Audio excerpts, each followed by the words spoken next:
Alors l'acte sur les marchés numériques est une régulation, pour la première fois, c'est historique, une régulation de toutes ces pratiques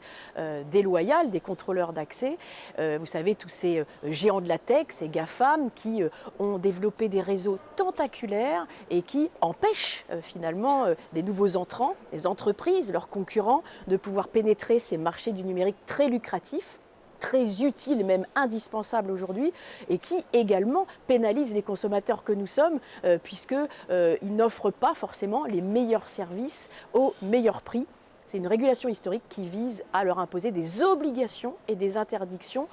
pour justement permettre un meilleur accès à ces marchés du numérique.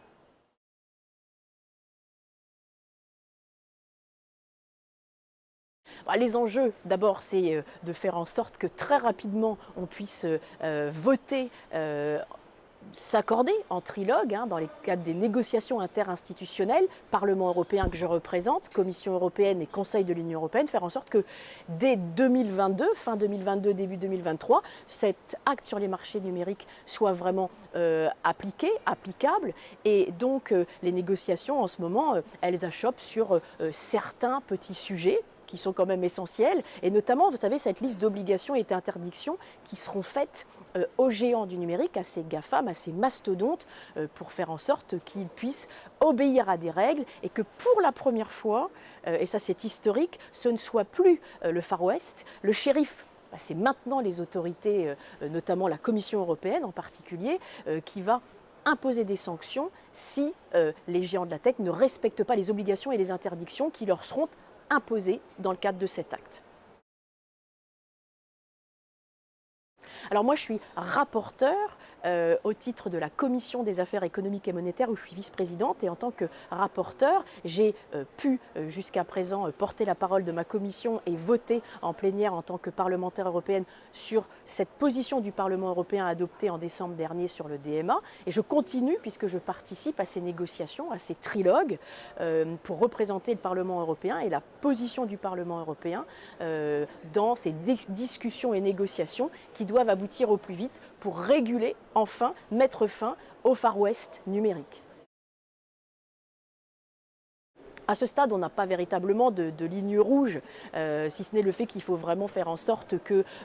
cette régulation, une fois qu'elle va être votée, soit vraiment applicable, concrètement. Donc il faut des moyens pour la Commission européenne, puisque c'est elle qui sera finalement le pilote dans l'avion et le fameux shérif. Donc des moyens humains, des ressources véritablement expertes en matière du numérique, pour faire en sorte que très tôt, on puisse appliquer cette réglementation.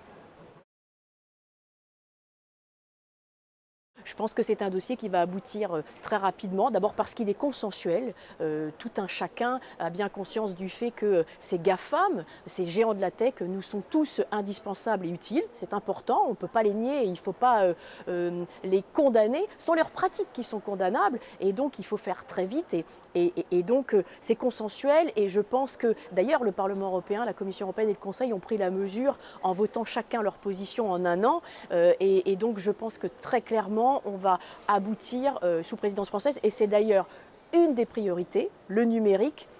du président de la République lors de son discours à Strasbourg au Parlement européen, que dire que le numérique est un des 3 volets